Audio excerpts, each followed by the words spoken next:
Hello everyone, स्वागत है आपका मेरे यूट्यूब चैनल में। आज हम शुरू करने जा रहे हैं haloalkanes and haloarenes का दूसरा लेक्चर, जिसमें हम पढ़ेंगे IUPAC nomenclature of haloalkanes, isomerism and nature of carbon halogen bond. तो चलिए शुरू करते हैं।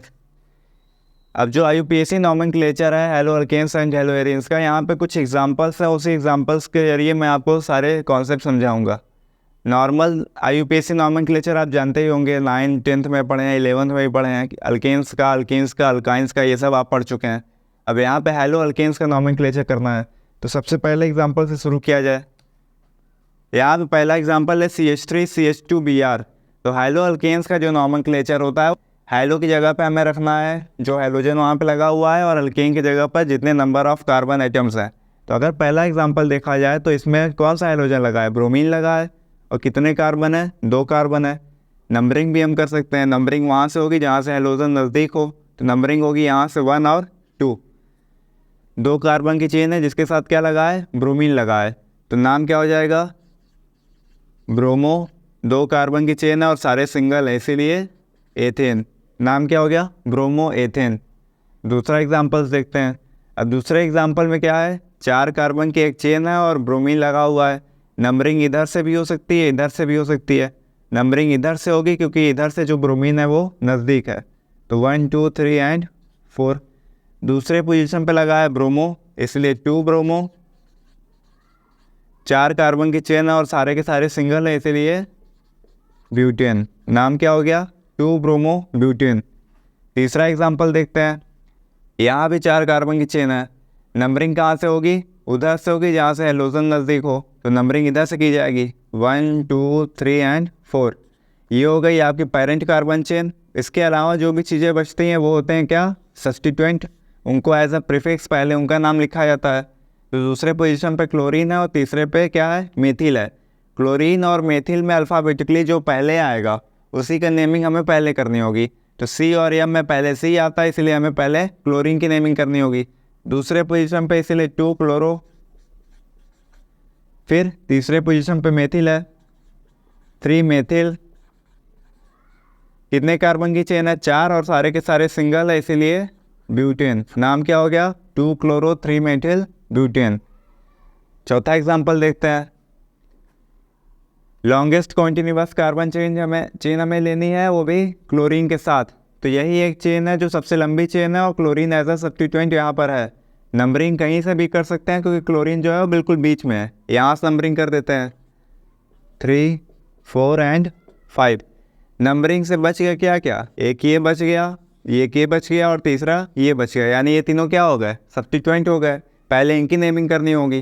पहले क्लोरीन की नेमिंग करेंगे क्योंकि ये अल्फ़ाबेटिकली क्या आ रहा है? पहले आ रहा है। तीसरे पोजीशन पे क्लोरीन है, इसलिए 3 क्लोरो। दूसरे पोजीशन पर मेथिल है और चौथे पोजीशन पे मेथिल है, इसीलिए 2 4। 2 मेथिल है, इसलिए डाई मेथिल। अब और कुछ तो सब्स्टिट्यूएंट बचा नहीं है। 5 कार्बन की चेन है और सारे सिंगल है, इसीलिए पेंटेन। नाम क्या हो गया? 3 chloro 2 4 dimethyl pentane. Next example. 5 carbon की चेन है। नंबरिंग किधर से होगी? नंबरिंग इधर से करेंगे क्योंकि क्लोरीन यहाँ से नज़दीक पड़ेगा। 1 2 3 4 5 एंड 6। नंबरिंग से क्या बच गए? ये क्लोरीन दोनों बच गया और एक मेथिल बच गया। क्या नाम हो जाएगा? तीसरे पोजीशन पे लगा है क्लोरीन। अब 2 क्लोरीन है, इसलिए तीसरी पोजीशन 2 बार लिखनी होगी। 3,3। 2 क्लोरीन है, इसलिए डाई क्लोरो। 5th पोजीशन पे लगा है मेथिल, इसीलिए 5 मेथिल। कितने कार्बन की चेन है? 6 कार्बन की चेन है और सारे सिंगल है, इसीलिए हेक्सेन। नाम क्या हो गया? 3 3 die chloro 5 methyl hexane. Next example. अब यहाँ पे 3 क्लोरीन लगे हैं। नंबरिंग कहाँ से होगी? इधर से, क्योंकि यहाँ से सब्स्टिट्यूएंट क्या है? नज़दीक है। 4 5 एंड 6। तीसरे पोजीशन पे लगा है क्लोरीन और ब्रोमीन और चौथे पे लगा है ब्रोमीन। अब क्लोरीन और ब्रोमीन में अल्फ़ाबेटिकली ब्रोमीन पहले आएगा, इसीलिए पहले उसकी नेमिंग की जाएगी। तीसरे और चौथे पे ब्रोमीन है, इसीलिए 3,4। 2 ब्रोमीन है, इसलिए डाई ब्रोमो। तीसरे पे लगा हुआ है क्लोरो, यानी 3 क्लोरो। और कोई सब्स्टिट्यूएंट बचे नहीं हैं। 6 कार्बन की चेन और सारे सिंगल हैं, इसीलिए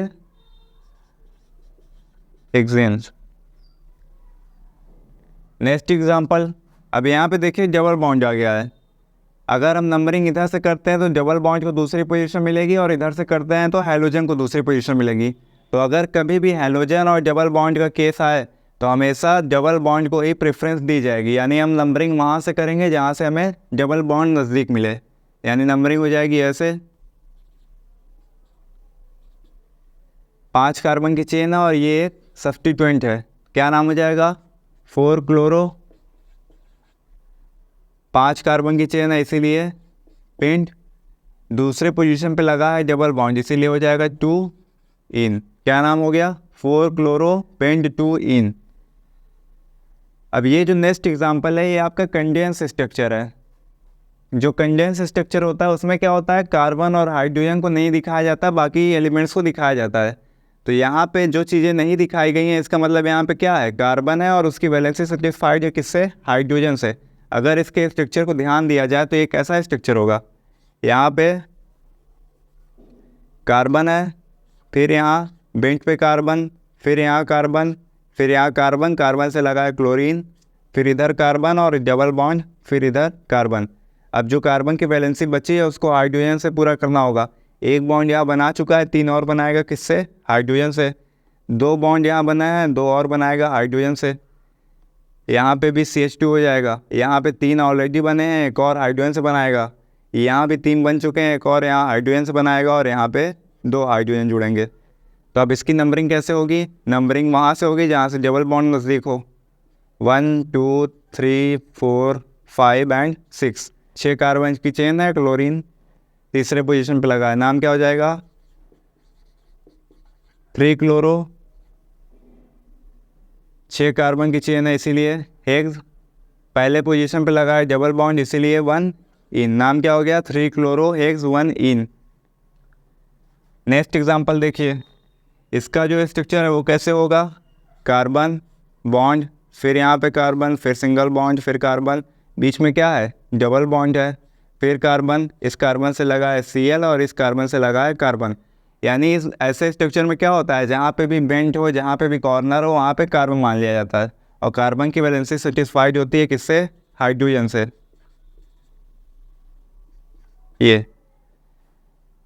यही हो गई आपकी पेरेंट कार्बन चेन। नंबरिंग किधर से करेंगे, इधर से करेंगे क्योंकि क्लोरीन नज़दीक आ रहा है। 1 2 3 एंड 4। ये हो गया आपका एक सब्स्टिट्यूएंट और ये हो गया दूसरा सब्स्टिट्यूएंट, नाम क्या हो जाएगा, 2 क्लोरो, तीसरे पोजीशन पे लगा है मेथिल यानी 3 मेथिल।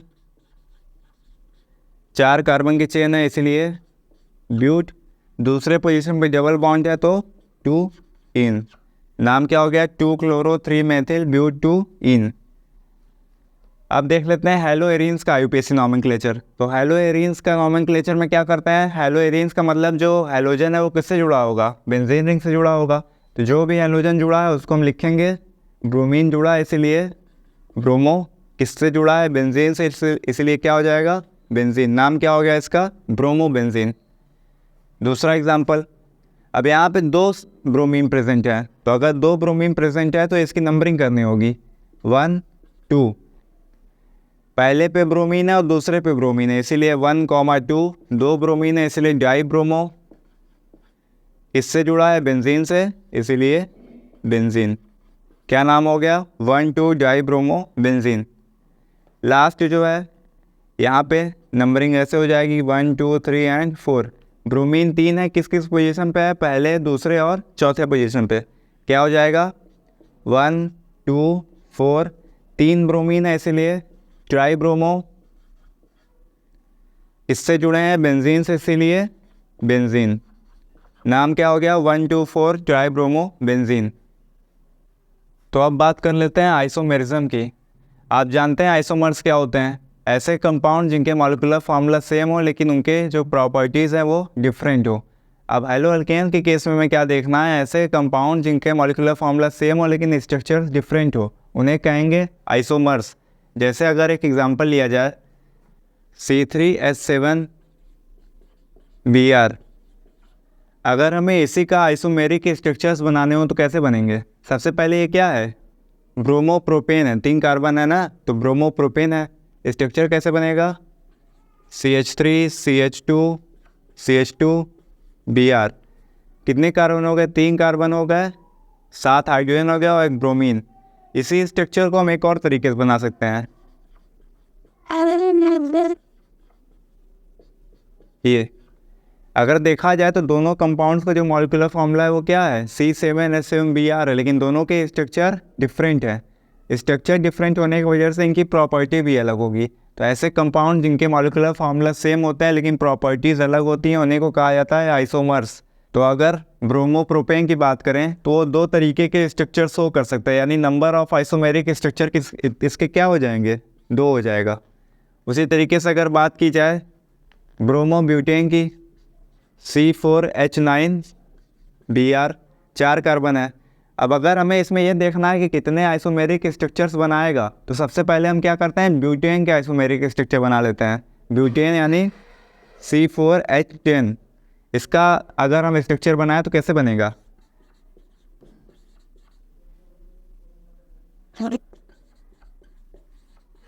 एक स्ट्रक्चर ये हो गया, दूसरा क्या हो जाएगा?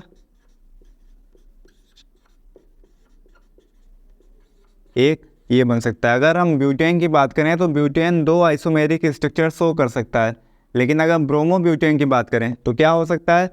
एक केस में जिसमें ब्रोमीन पहले कार्बन से जुड़ा हो, दूसरा केस क्या हो जाएगा?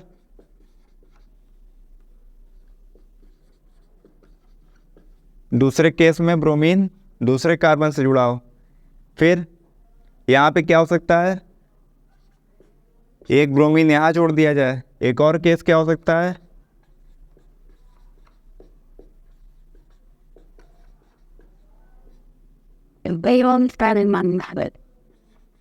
ये यानी अगर ब्रोमोब्यूटेन की बात की जाए तो वो टोटल 4 आइसोमेरिक स्ट्रक्चर शो कर सकता है, यानी number of isomeric structure shown by bromobutane is 4। उसी तरीके से अगर बात करें C5H11Br यानी ब्रोमोपेंटेन, तो सबसे पहले हम ये देख लेते हैं कि पेंटेन कितने आइसोमेरिक स्ट्रक्चर शो करेगा। पेंटेन यानी CH3 CH2 CH2 और CH3। एक तो ऐसे शो कर सकता है पेंटेन, दूसरा क्या स्ट्रक्चर हो सकता है? इसमें एक ब्रांच निकाल लेते हैं, ये हो गया, ये भी पेंटेन है। और क्या तरीका हो सकता है बनाने का?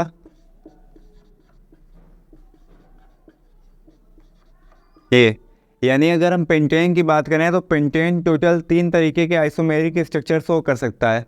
अगर हमें बात करनी है ब्रोमोपेंटेन की तो क्या हो सकता है?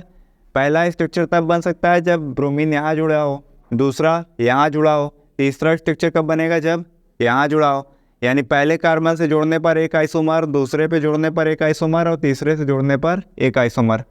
फिर इसमें देख लेते हैं, यहाँ पे पहले कार्बन से जुड़ने पर एक आइसोमर बनेगा, यहाँ पे दूसरे कार्बन से जुड़ने पर एक आइसोमर बनेगा, फिर तीसरे कार्बन से जुड़ने पर एक आइसोमर बनेगा, फिर चौथे कार्बन से जुड़ने पर एक आइसोमर बनेगा।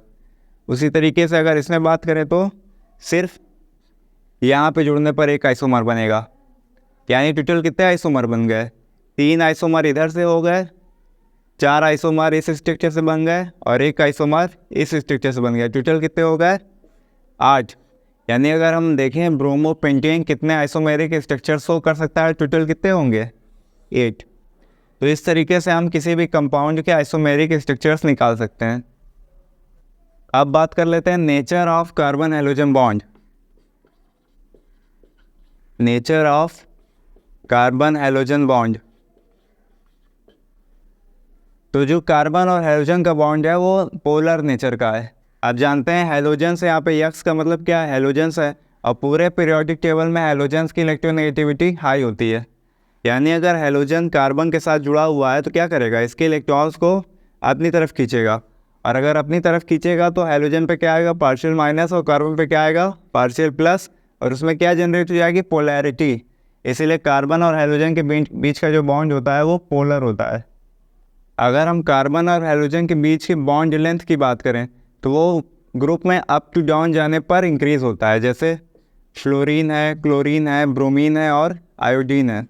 तो अगर कार्बन फ्लोरीन के साथ जुड़ा होगा तो जो बॉन्ड लेंथ होगी वो सबसे कम होगी। यानी हम कार्बन और फ्लोरीन के बीच की बात करें तो सबसे छोटी बॉन्ड लेंथ कार्बन और फ्लोरीन की होगी। जैसे जैसे हम इस ग्रुप में नीचे की तरफ आएंगे वैसे वैसे कार्बन और फ्लोरीन के बीच की जो बॉन्ड लेंथ है वो इंक्रीज़ करेगी।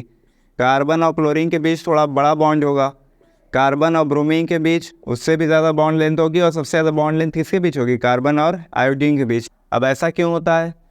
आप जानते हैं कि किसी भी ग्रुप में अप टू डाउन जाने पर जो एटॉमिक साइज़ है वो इंक्रीज़ होती है। क्यों इंक्रीज़ होती है? क्योंकि नंबर ऑफ़ सेल्स भी इंक्रीज़ होते हैं। अगर फ्लोरीन की बात करें तो नंबर ऑफ़ सेल्स कितने हैं? 2 हैं। क्लोरीन में नंबर ऑफ़ सेल्स 3, ब्रोमीन में नंबर ऑफ़ सेल्स 4 और आयोडीन में नंबर ऑफ़ सेल्स 5। तो अगर अप टू डाउन जाने पर नंबर ऑफ़ सेल्स बढ़ रहे हैं, इसका मतलब उस आइटम की साइज़ भी बढ़ रही है। अगर आइटम की साइज़ बढ़ेगी तो उनके बीच जो बनने वाला बॉन्ड है वो भी इंक्रीज़ होगा।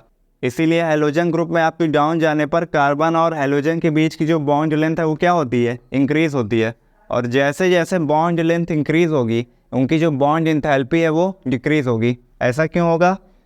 अगर बॉन्ड की लेंथ ज़्यादा है तो फिर उनके बीच का फोर्स ऑफ अट्रैक्शन वीक पड़ जाएगा। अगर फोर्स ऑफ अट्रैक्शन वीक हो रहा है तो उस बॉन्ड को ब्रेक करना आसान होगा, और बॉन्ड को ब्रेक करना आसान होगा तो उसको ब्रेक करने के लिए जो एनर्जी दी जाएगी वो कम होगी। इसीलिए हैलोजेंस में अप टू डाउन जाने पर बॉन्ड लेंथ इंक्रीज़ होती है और बॉन्ड इंथैल्पी डिक्रीज़ होती है। जैसे आपसे पूछा जाए कार्बन और फ्लोरीन, कार्बन और क्लोरीन, कार्बन और ब्रोमीन और कार्बन और आयोडीन, इनके बीच में जो बॉन्ड लेंथ होगी किसकी सबसे ज़्यादा होगी? तो सबसे ज़्यादा बॉन्ड लेंथ होगी आयोडीन की, क्योंकि उसकी साइज़ क्या है? सबसे बड़ी है। उसके बाद ब्रोमीन की, उसके बाद क्लोरीन की, और सबसे छोटी जो बॉन्ड लेंथ होगी वो किसकी होगी? कार्बन और फ्लोरीन के बीच से जो बॉन्ड बना है वो। और अगर बात की जाए बॉन्ड इंथैल्पी की, बॉन्ड इंथैल्पी यानी बॉन्ड को ब्रेक करने के लिए जो एनर्जी देनी पड़ रही है उसकी बात कर रहे हैं। तो अगर बॉन्ड इंथैल्पी की बात की जाए तो सबसे कम बॉन्ड इंथैल्पी किसकी होगी? कार्बन और आयोडीन के बीच की बॉन्ड की, उसके बाद कार्बन और ब्रोमीन, उसके बाद कार्बन और क्लोरीन, और सबसे ज़्यादा बॉन्ड इंथैल्पी किसकी होगी? कार्बन और फ्लोरीन के बीच की बॉन्ड की, क्योंकि वो साइज़ में सबसे छोटा है, फोर्स ऑफ अट्रैक्शन सबसे ज़्यादा होगा। आज की लेक्चर में इतना ही। कल के लेक्चर में हम बात करेंगे preparation of haloalkanes and haloarenes. अगर आपको वीडियो पसंद आई हो तो वीडियो को लाइक कर लीजिए और मेरे चैनल को सब्सक्राइब कर लीजिए।